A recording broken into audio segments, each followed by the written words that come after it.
एकाग्रता की शक्ति। रोहित की प्रेरणादायक कहानी। रोहित एक साधारण लड़का था, लेकिन उसके सपने बहुत बड़े थे। वह एक डॉक्टर बनना चाहता था ताकि अपने माता पिता और गांव का नाम रोशन कर सके। लेकिन उसकी सबसे बड़ी समस्या थी एकाग्रता की कमी। जब भी वह किताबें खोलता, उसका मन इधर उधर भटकने लगता। कभी मोबाइल में नोटिफिकेशन देखता, तो कभी खिड़की से बाहर झांकने लगता। कभी कभी तो बिना किसी वजह के ही वह पढ़ाई छोड़कर कुछ और करने लग जाता। उसके पिता, जो एक किसान थे, रोज सुबह 4 बजे खेतों में काम करने जाते थे।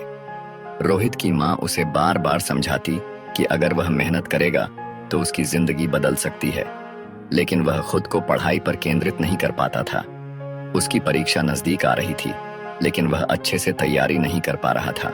जब हकीकत ने झकझोर दिया एक दिन, जब उसके पिता खेत से लौटे, तो वह बहुत थके हुए थे। उनकी हथेलियों में पड़ी गहरी लकीरें इस बात की गवाह थीं कि उन्होंने दिन भर कितनी मेहनत की थी। रोहित ने पहली बार गौर से अपने पिता के हाथों को देखा। वहां छाले पड़े थे, फिर भी वे मुस्कुरा रहे थे। उस रात रोहित ने अपनी माँ से पूछा, पापा इतनी मेहनत क्यों करते हैं? माँ ने प्यार से उसके सिर पर हाथ फेरा और कहा, क्योंकि वे चाहते हैं कि तुम्हारी जिंदगी हमसे बेहतर हो। वे नहीं चाहते कि तुम भी इन खेतों में फावड़ा चलाओ। रोहित की आंखों में आंसू आ गए। उसने खुद से वादा किया कि अब वह अपनी पढ़ाई में पूरी एकाग्रता से ध्यान लगाएगा। लेकिन सवाल यह था, कैसे? एकाग्रता बढ़ाने की 3 सीख जो रोहित ने अपनाई। 1, 5 मिनट का नियम अपनाया। रोहित ने ठान लिया कि जब भी पढ़ाई शुरू करेगा, पहले 5 मिनट तक बिना ध्यान भटकाए सिर्फ किताबों पर फोकस करेगा।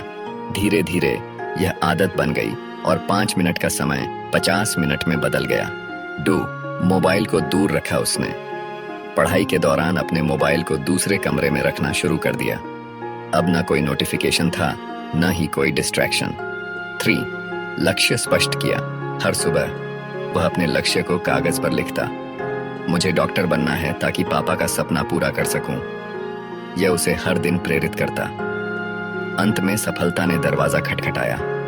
कुछ महीनों की मेहनत के बाद जब परीक्षा के नतीजे आए, तो रोहित ने अपने स्कूल में टॉप किया था। जब उसने यह खबर अपने पिता को दी, तो उनकी आंखों में खुशी के आंसू थे। उन्होंने पहली बार रोहित को गले लगाया और कहा, मुझे तुम पर गर्व है बेटा। रोहित की यह कहानी हमें यह सिखाती है कि एकाग्रता कोई जादू नहीं, बल्कि एक आदत है। अगर हम सही तरीके अपनाएं, तो कुछ भी असंभव नहीं है। अगर मन भटके, तो अपने सपनों को याद करो। यही तुम्हारी सबसे बड़ी प्रेरणा होगी। दोस्तों, अगर आप हमारे चैनल पर नए हो तो चैनल को सब्सक्राइब करें और लाइक कमेंट करना मत भूलिएगा। मिलते हैं अगली वीडियो में।